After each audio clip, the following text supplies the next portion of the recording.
The bout was supposed to take 40 seconds. That was Director Oren's estimate when he handed me the assignment on the morning of the third proving day, 40 seconds being, in his view, more than sufficient time for a Reth challenger to assess an unarmored human, determine she posed no threat, and conclude the engagement by whatever means were available within circuit rules. He said it the way he said most things, in the tone of a man describing weather, stating facts that the universe had pre-agreed to, and that only required someone else to go confirm them.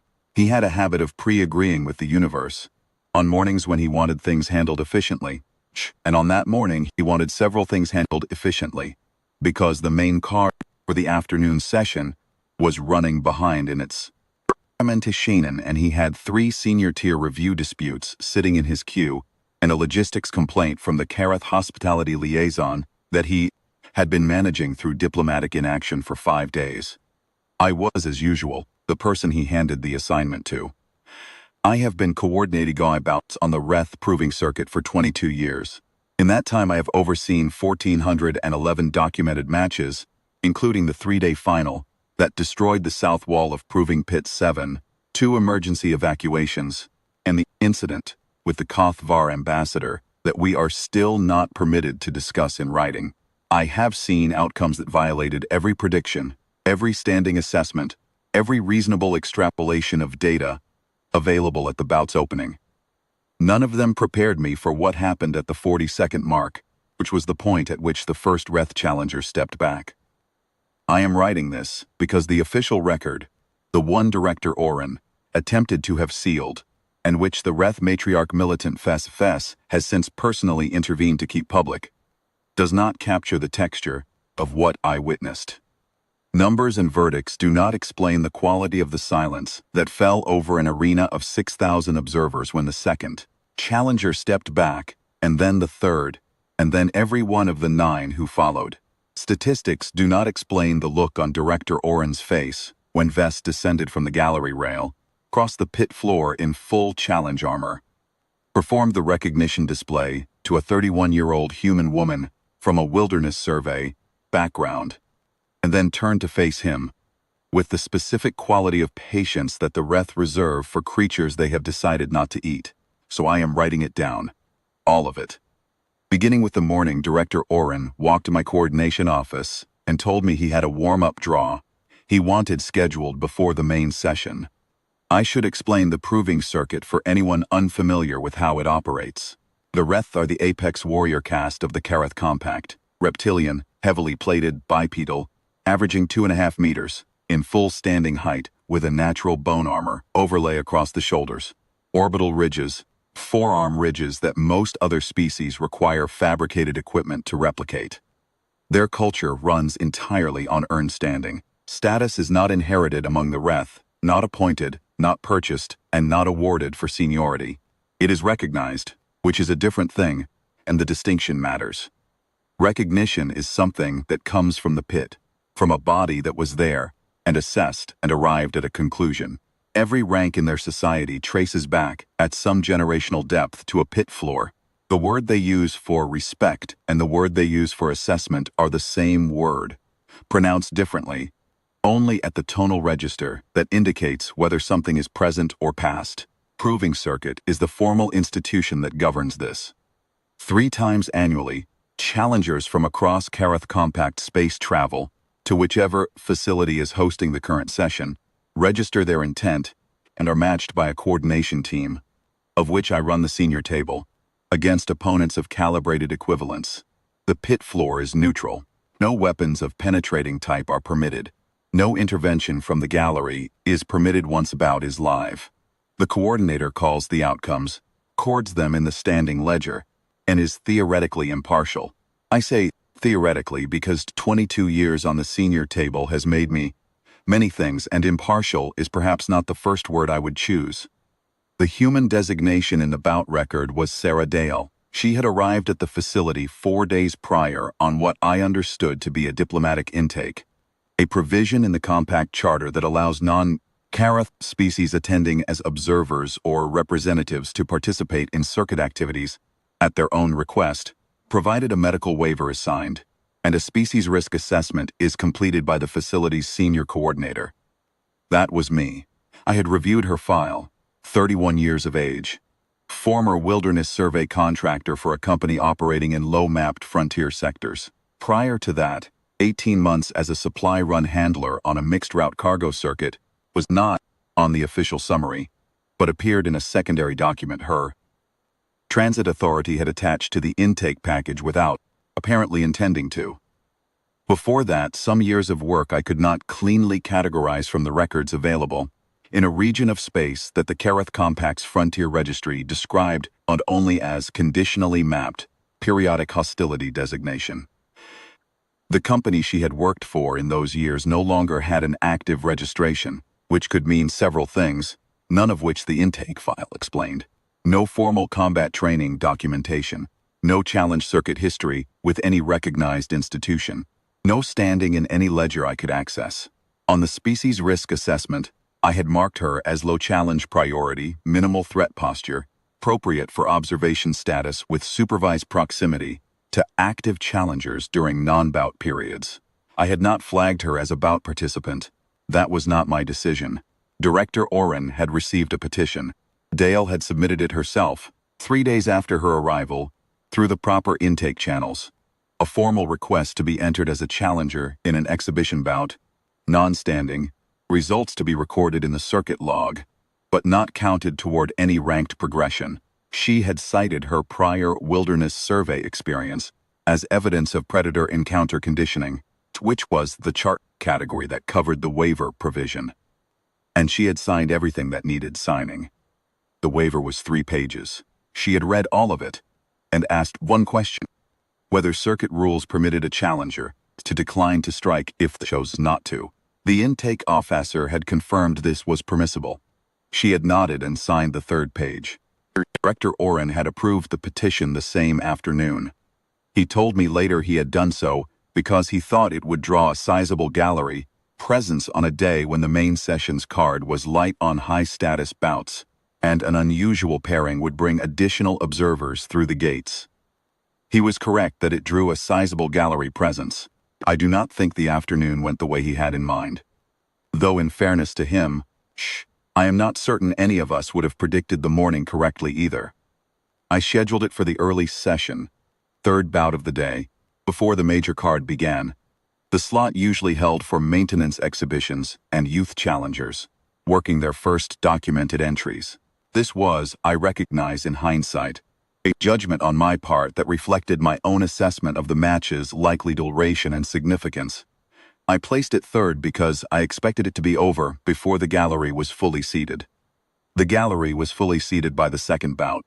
Word had apparently moved through the competitor corridors faster than I tracked it. By the time I called the bout live, there were 6,000 observers in the tiered seats above Pit 2, which has a capacity of 4,800.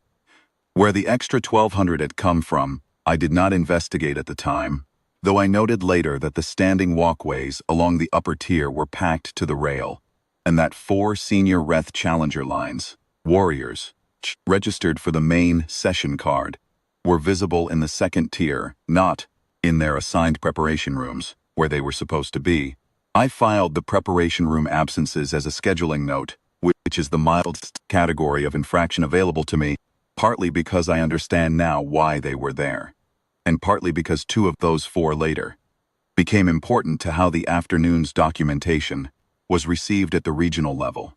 Dale entered from the south tunnel. I had seen her in passing twice since her arrival. She was not a large person, 1.75 meters, give or take, with the build of someone who spent long hours outdoors doing moderate physical work, lean in the functional way, not the athletic way, with nothing in her bearing that announced itself as trained or deliberate. She wore the plain gray entry kit the facility provides to non-circuit participants.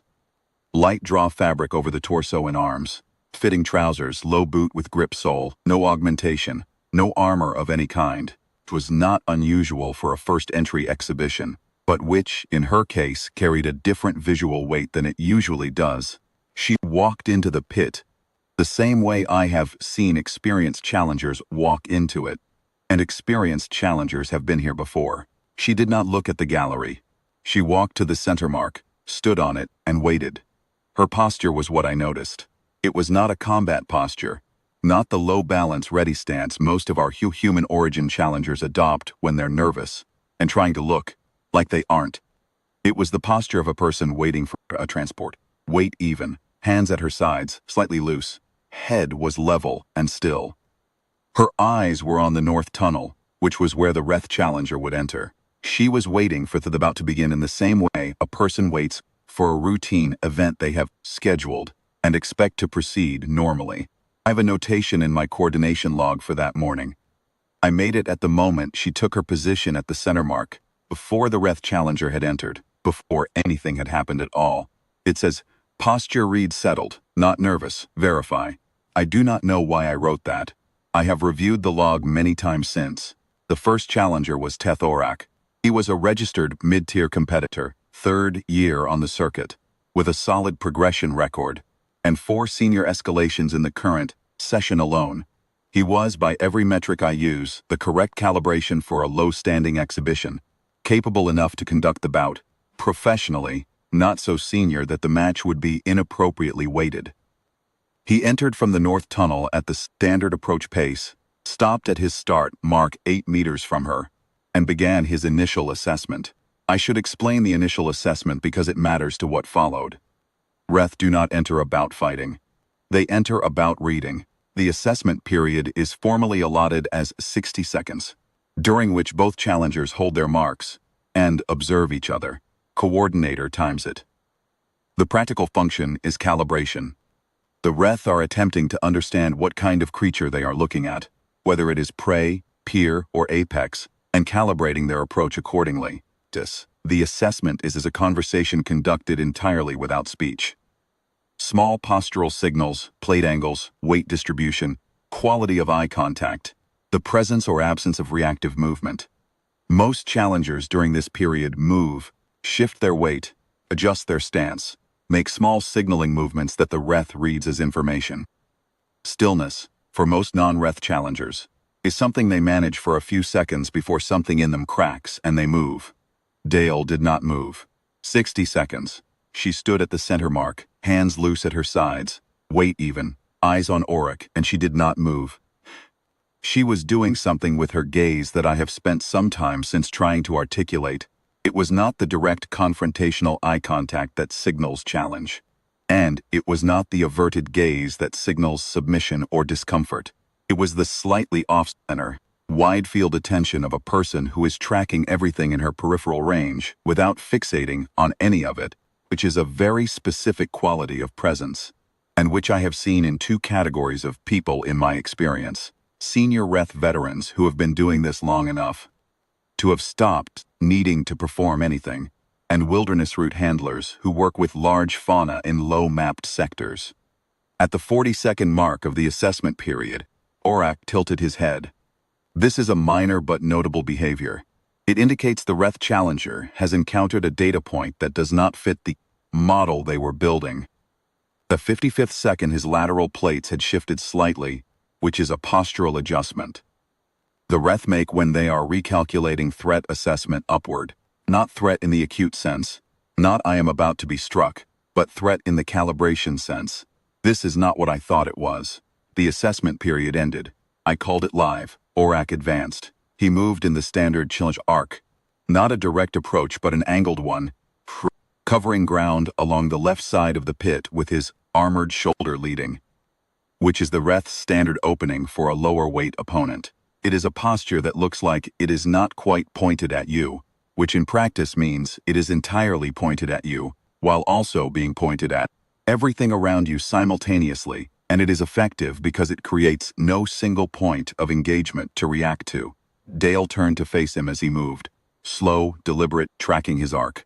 She did not retreat and did not advance. She was watching him the way I've seen experienced wildlife handlers watch large animals in low-mapped terrain, not predator-prey eye contact, which is a direct challenge, but the slightly off-center gaze that reads as present and aware without escalating. Orak closed to 3 meters, then 2. Then he was inside what our circuit documentation calls immediate contact range. which is the distance at which most non-Reth challengers either make their first move or begin backing up, because at that range the Reth are extremely large, and the armor plating on their shoulder and orbital ridges is visibly not decorative. Dale did not make a move and did not back up. She looked at him, he looked at her. His forearm plates shifted, an extension, slight, the full combat lock, but the intermediate display that means, I am here, I am real capable of this. A statement of fact, not an attack. Most challengers respond to this with some kind of movement. Forward, backwards, sideways, it does not matter which. Something. Because the body's response to a large armored predator extending its plates at contact range is almost universally some kind of motion. She acknowledged it with a very small nod, the kind you give someone you have just been introduced to across a table. Brack stood there for 6 seconds. I have this recorded. Then he took one step back. The gallery did not react. I think they had not fully processed what they had seen. In 22 years of coordinating bouts on this circuit, I have never seen a Reth challenger take a voluntary step back in an active bout without either being struck or having concluded the bout in their own favor. The action has no standard interpretation in the circuit's formal documentation because it does not, in the normal run of events, occur. Orac was still reading her. I could see it in the tilt of his head, the angle of his lateral plates, still processing, still building the picture. He advanced again slightly. She held her position, he held his. This cycle repeated twice more. Each time, the distance he maintained was slightly greater than the time before. The bout record shows this as challenger maintained circuit floor, no contact achieved. This is accurate and tells you nothing about the 6 seconds, then 8, then 11, of him holding range and arriving at whatever conclusion he was arriving at. At the 90-second mark, Arak stepped back to his entry position and held it. He did not yield. He did not signal formal conclusion. He simply stopped advancing. He was looking at her the way I have seen very senior Reth look at other very senior Reth. When a third party does something in the pit that neither of them expected, and they are deciding together what it means. I did something I am not certain I was authorized to do. I paused the clock. Under circuit rules, a coordinator may pause his bout's active clock for up to 30 seconds in the event of an ambiguous outcome state. It is intended for cases of simultaneous double strike, equipment failure, or a challenger incapacitation that the pit safety staff needs to assess. Third here because I genuinely was not certain what I was looking at, and I needed a moment to decide how to document it before I had a gallery of 6,000 watching me not document it. Director Oren had come down to the coordination table by then. He was standing behind my left shoulder. He said quietly, "Resume the bout." I resumed the bout. Orac did not move for another 12 seconds. Then he stepped back a second time, reached his start mark, and turned his head toward the gallery. Not toward me, not toward Dale, towards the gallery. In the specific orientation the Reth use when they are making a public statement, rather than addressing a specific individual. A kind of broadcast posture. He was something to the 6,000 people in the tiers above him, without words, in the language that the Reth use when words are insufficient. He did not speak. He did not need to. The way his plates were positioned and the angle of his head said what it said. To an audience, 6,000 strong that understood the body language. And what it said was, something is different about this one. Then he walked out through the north tunnel. The gallery erupted. Not in the way a gallery erupts when a spectacular strike lands, or when a long bout breaks suddenly into a decisive conclusion. It erupted in the way that 6,000 people respond when something has just happened that they are not certain how to categorize. A confusion, roar, partly excitement, partly alarm, partly the specific of a crowd that has just watched something it will be discussing for a long time and needs to begin doing so immediately. Dale at the center mark stood in it. The noise hit her and she did not flinch. She looked up at the gallery for a moment. Calm, measuring, the same quality of attention she had given Orac, and then she looked back at the north tunnel and waited. Director Oren said, behind me, "Enter the second challenger." I looked at him.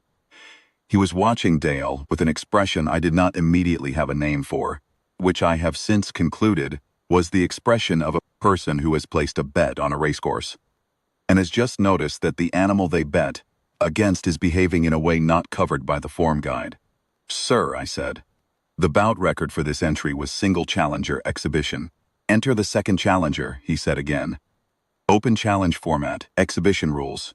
She has not concluded or yielded. He was correct that she had not yielded. Under exhibition rules, if a challenger has not concluded or yielded at the end of an initial bout, an open challenge window can be invoked. Any registered challenger present in the facility may enter. It is a provision designed for senior bouts where the gallery demands a continuation. I had invoked it perhaps 30 times in 22 years, never for a first entry exhibition, and never for a non-circuit competitor. I opened the challenge window. I then called the next registered challenger in sequence, which was Det Var, second year, strong record, 20 kilograms of natural armor plate more than Orak, and I noted the time in my log. He entered from the north tunnel with considerably more force in his approach than Orak had used. The broad front advance, full lateral plate engagement, the ground coverage stride that makes a Reth challenger look, at close range, like a geological event with ambitions. He was not being reckless. He was being thorough. He had presumably been watching from the competitor corridor and had concluded that Orak had been insufficiently decisive, and he intended to correct this by removing the ambiguity at the source. He completed his assessment in 30 seconds, the minimum standard, which in a challenger of his tier means he had decided he had seen enough and was proceeding on that basis. The thing that happened next I have tried to describe in several different ways in my private notes, and I have not found a way to do it that sounds precise without also sounding strange. So I will simply say what happened. Dale watched him approach. As he closed inside contact range, something in her quality of attention sharpened, not into aggression, not into fear, but into a kind of focused, explicit calm that was not what she had been before. The stillness that had been present through the assessment period intensified, if that is a word that can apply to stillness. I am aware this does not sound precise. I am describing it as accurately as I am able. Her eyes on Var were the eyes of a person who has looked at very large, very capable things before, and has developed a particular way of being in front of them that does not require her to move. Whatever that way was, whatever it was in her bearing, her gaze, the quality of her attention, Var hit it at contact range and received it the way you receive something that lands directly on the calculation you were building and revises it. Var reached contact range and stopped. He stood there for 4 seconds, which in an active bout feels very long, and then he took 2 steps back.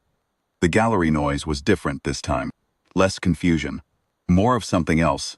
A quality I can only describe as collective recognition.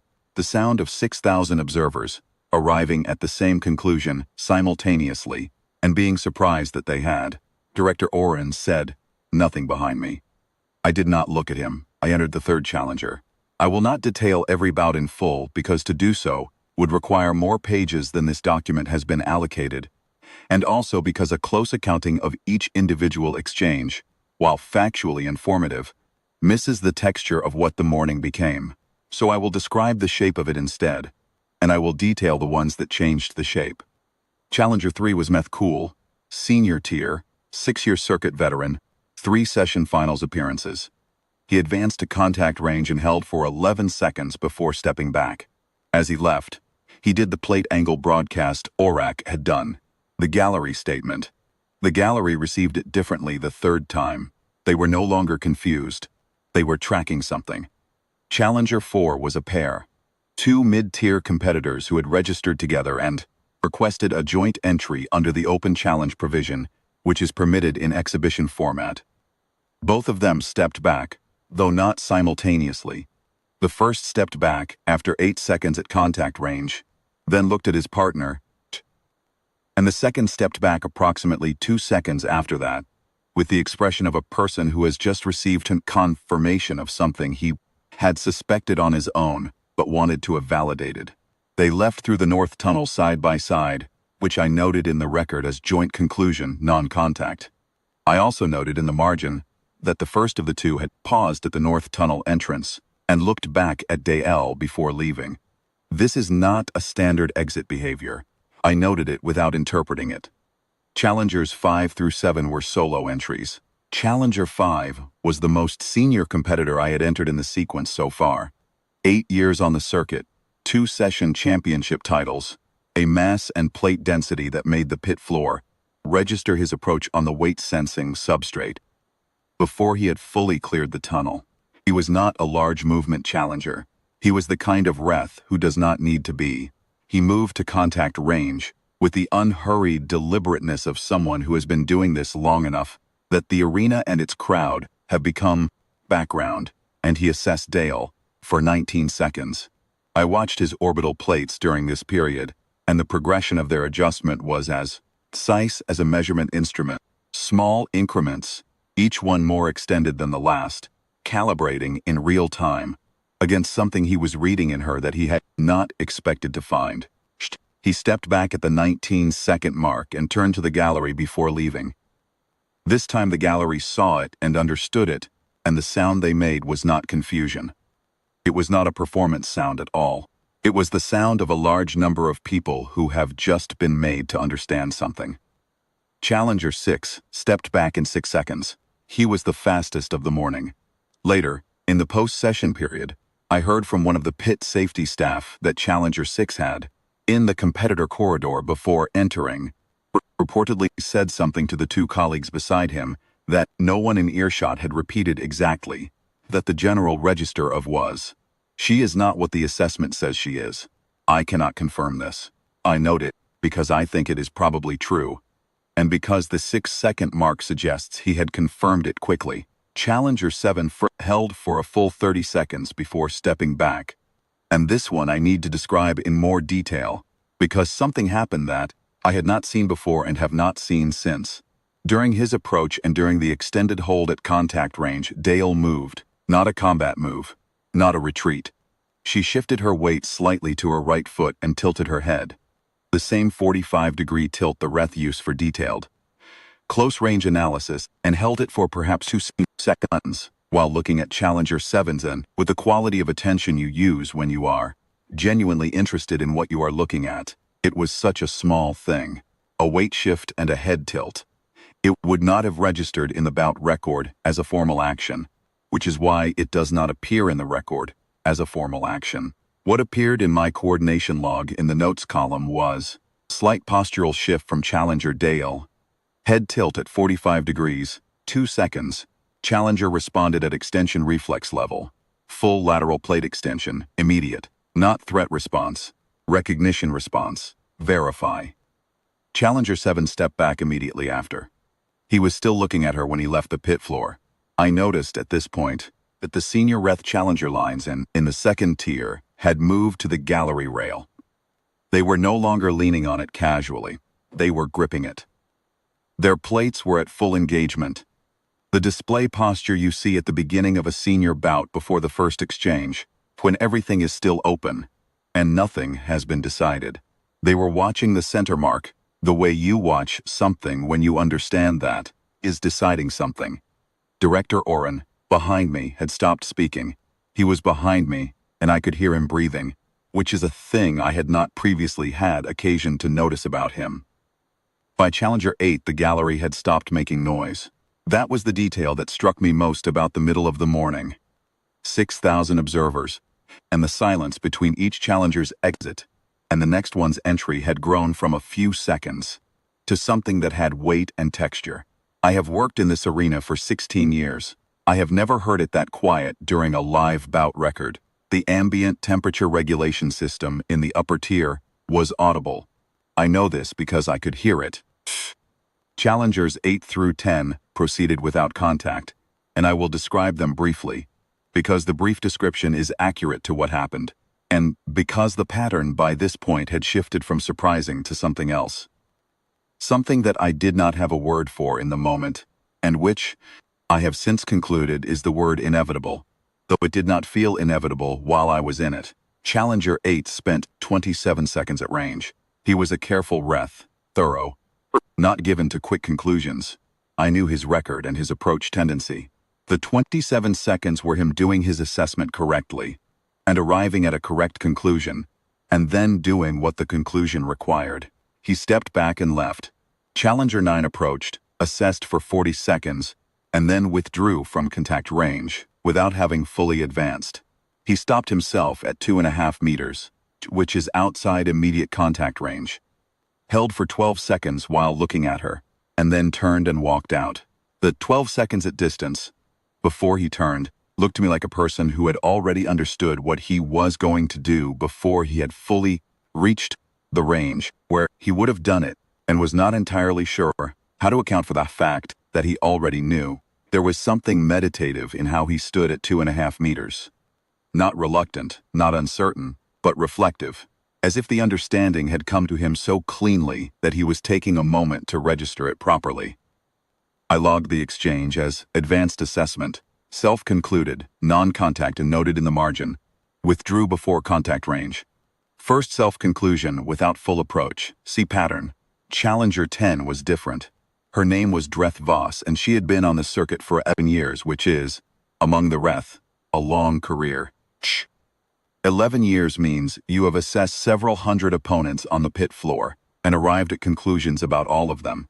And the process of arriving at conclusions has become less an event and more a competence, something you do, reliably, because you have done it many times. She entered the pit, not at the standard approach pace but at a walk. Deliberate, unhurried, the specific quality of motion that senior Reth use.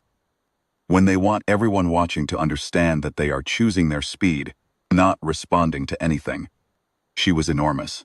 The bone plating on her orbital ridges carried the circuit notation for senior tier champion standing, applied in a pigment suspension that requires direct contact with a heated surface and does not wash off. You earn it once, and it is on you, permanently, which is another way the Reth understands standing. She walked to contact range and stopped. She and Dale looked at each other. I have timed this in the recording since. 51 seconds. Neither of them moved. The gallery was completely silent. I think the 6,000 people in the tiers above them understood they were watching something that neither of them should interrupt. Then Reth Voss said something. I am in the front coordination position, which is approximately 12 meters from the center mark, and the pit floor has ambient sound dampening in the interest of focus.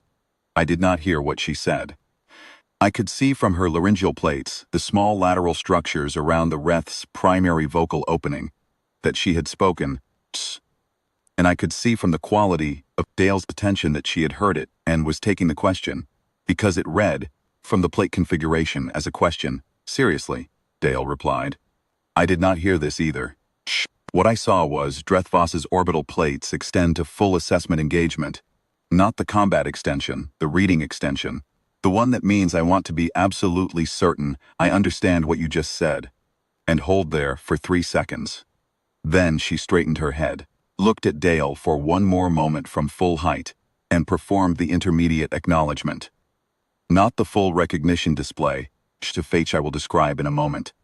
The intermediate, head below shoulder level, plates partially withdrawn, the posture the Reth use for a peer who has demonstrated standing in a way they were not previously aware of. It is not a subordinate gesture, it is a peer gesture.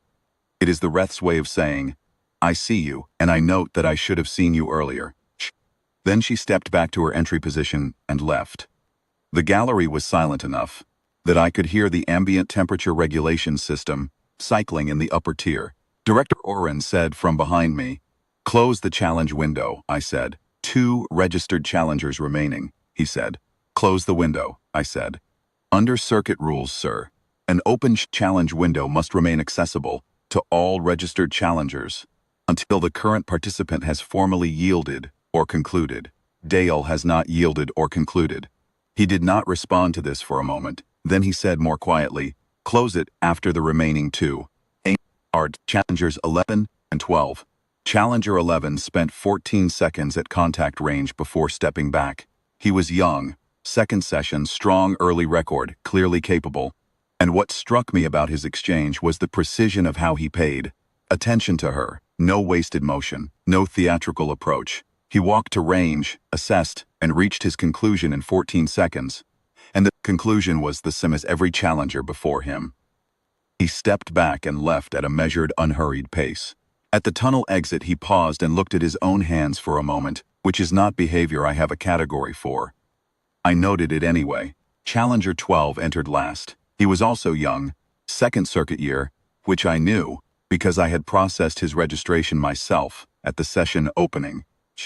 He had a reasonable record and a reputation among the other second-year competitors for being, in the informal language of the preparation rooms, someone who would go in, meaning someone who, when the window was open, would choose to be part of something rather than watch it from the corridor. He walked to contact range with the particular quality of motion of a young Reth, who is very aware that 6,000 people are watching and is trying to carry himself as if this is entirely ordinary.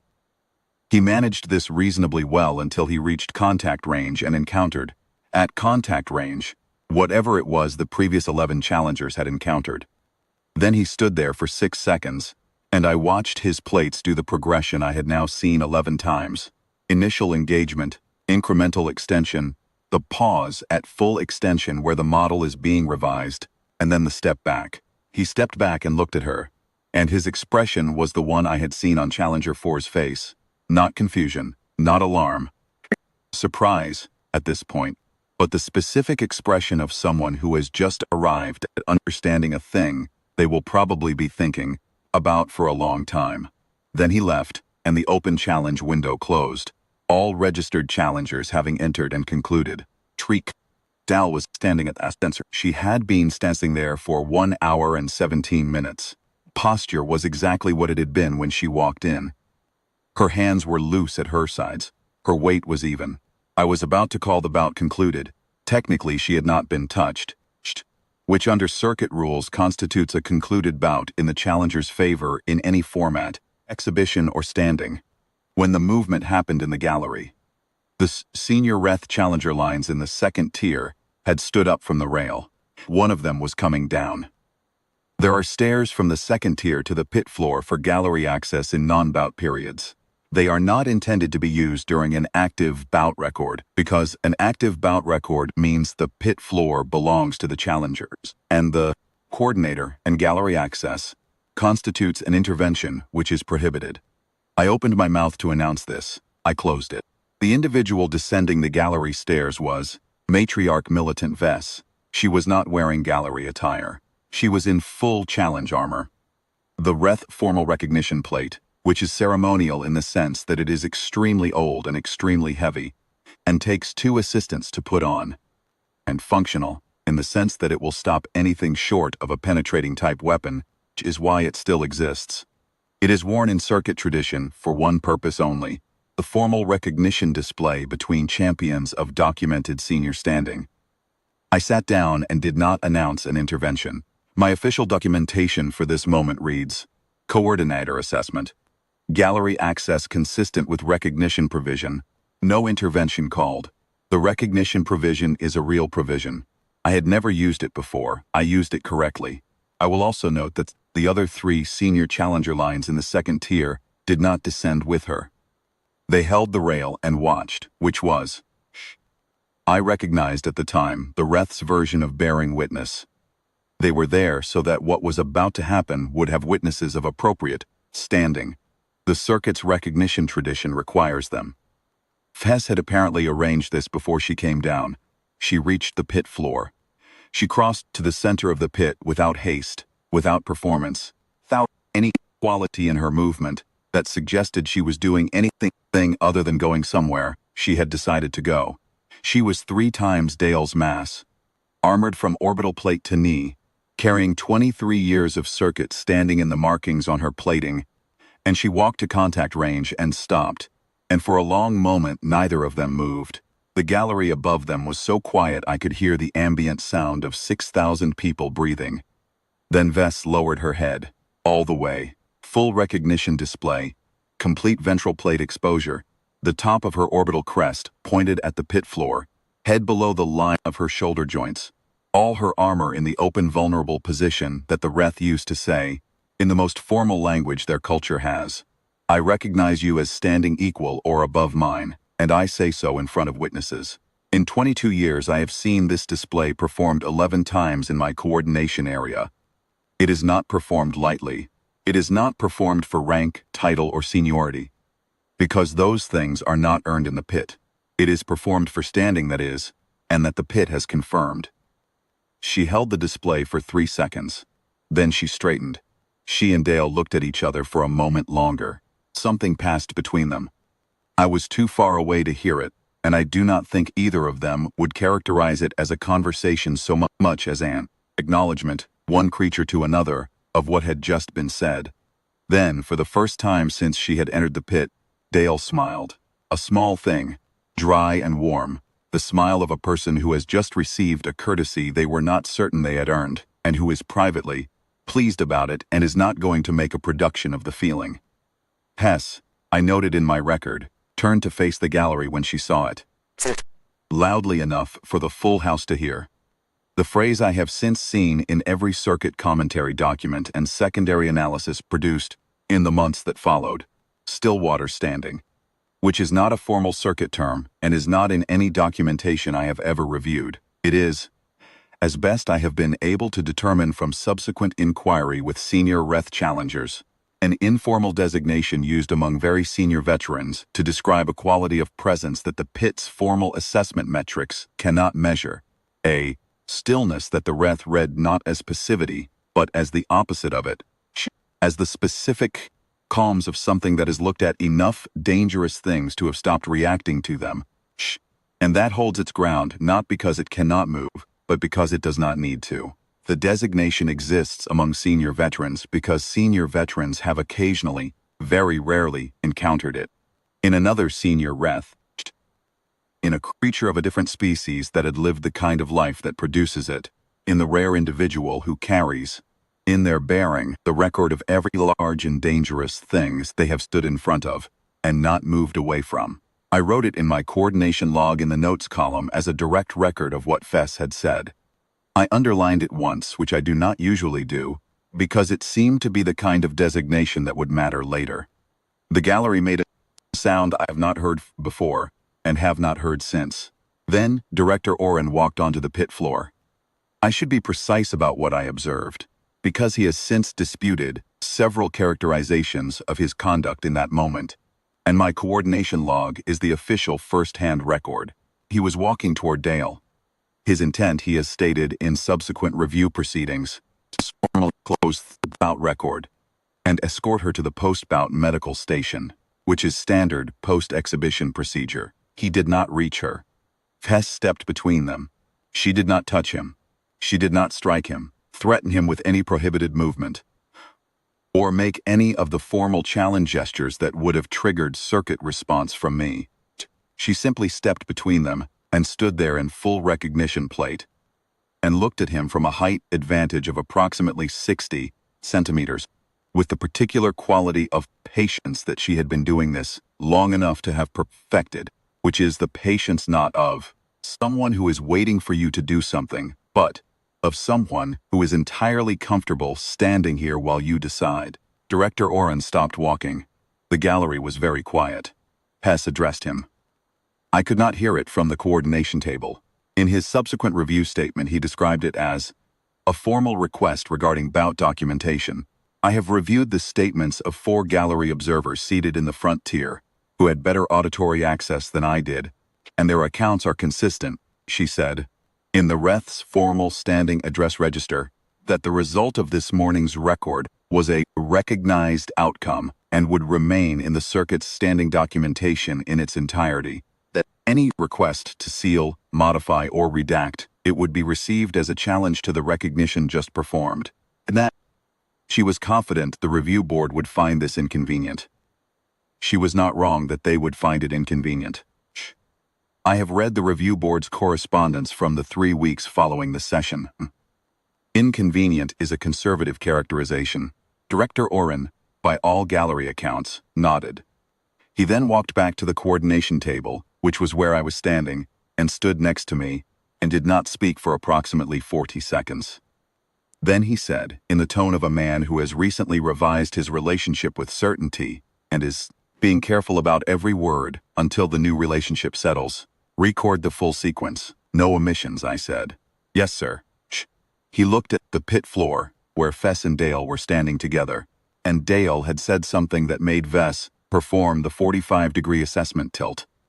Not the challenge tilt, the genuinely interested tilt, the I am revising my understanding tilt, and the remaining senior challenger lines from the second tier had descended to the pit floor and were arraying themselves in the informal cluster arrangement, the Reth use, when they are forming a deliberate association in a public place. Not a formation. Not a ceremony. The spatial arrangement of people who have decided they are standing with someone. Director Oren said, was her prior assessment score. I checked the intake file. Low challenge priority, I said. Minimal threat posture. He said nothing to that. I did not say anything either. There was not, at that point, anything useful to add. I spent the afternoon completing the coordination documentation for the morning's record. Took considerably longer than a standard single-bout report. The circuit's standard outcome form has provisions for challenger victory by contact, challenger victory by yield, mutual conclusion, coordinator called conclusion, and other. I used the other category for the first time in 22 years and wrote a summary notation that ran to 4 pages, which is not standard. The review board, when they eventually reviewed it, did not request revisions. 2 of the 4 senior Reth challenger lines from the second tier submitted voluntary corroborating statements, which is also not standard, and which the review board accepted and appended to the record. In the post-session period, between the close of the morning record and the beginning of the afternoon main card, Dale and I crossed paths in the coordinator corridor outside the preparation complex. She was heading toward the facility's post-bout medical station, is required for all challengers, regardless of contact status, carrying her entry kit jacket in one hand and apparently in no particular hurry. I stopped and said, somewhat at a loss for a standard coordinator greeting that would cover the preceding 2 hours. Is there anything you need from my office? She looked at me with the same quality of attention she had used in the pit. Not unfriendly, not distant, just present and calibrated. The gaze of someone who is actually considering the question you asked. She said, is the documentation secure? Yes, I said. Matriarch Militant Vess has formally registered as a verification witness for the record. It's in the circuit's standing ledger, and I've filed copies with the Regional Coordination Authority. Director Oren has signed the confirmation. She nodded at this in exactly the way I imagined she would nod at a morning weather report. Good to know, noted, moving on. I said, because I was still not entirely certain I understood what I had witnessed, and I had been turning it over since the first challenger stepped back. I've been coordinating this circuit for 22 years. I've never seen a Reth challenger step back without having been struck or having concluded a bout in their own favor. Not once in 1,400-some matches. I paused.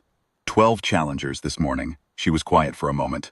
Then she said, the first one was the one that mattered. I thought about this. How did you know how to do it? The standing, the stillness. She considered the question seriously, which I appreciated, because it is the kind of question that a person who has not considered it seriously might answer with something vague and gracious. She did not answer it vaguely. She answered it the way she had occupied the pit, with her full attention, without hurry, without any apparent interest in making it sound more impressive than it was. You spend long enough in low-mapped frontier sectors doing survey work, she said. You learn how to be in front of something large, something that could go either way. She adjusted the jacket in her hand. The ones that will eat you, they read movement as information, constantly updating their model of whether you're worth the energy. If you move like you're afraid, they update toward yes. If you move like you're present, like you're something that has also looked at dangerous things and isn't done yet, they update toward no. She paused. The Reth read the same way, just with more ceremony about it. I wrote that down later, in my personal notes. I write a lot of things down. It is an occupational habit that has served me well, and occasionally led me to underline words I do not have full explanations for at the time of underlining. Vess called it still water standing, I said. I heard her. She was quiet for a moment. Then, with the dry warmth of someone recalling something that cost them something and turned out to be worth it. First time anyone's given it a name. Usually it's just something you do because the alternative is getting eaten. To the medical station. I went back to my documentation. The afternoon main card proceeded as scheduled. Director Oren ran the session briefing in the pre-card meeting without mentioning the morning. Is his prerogative, and which I respected, because the morning did not require mention. Everyone in the room had already been in the gallery, or had been informed by someone who had, and the quality of the pre-card meeting was the quality of a room that has recently processed something large, and has decided to proceed professionally. The 4 senior Reth Challenger lines received the schedule infraction for the preparation window absence.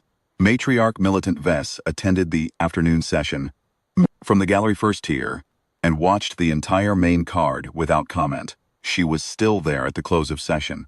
The circuit record for that morning reads, in the formal outcome column, exhibit session bout, non-standing, Challenger Sarah Dale, full sequence concluded, 12 registered challengers assessed, 0 contact, matriarch militant recognition performed, outcome verified. It is the only record of its kind in the circuit's active ledger, and as of the time of this writing, in the Regional Coordination Archive, going back 140 years.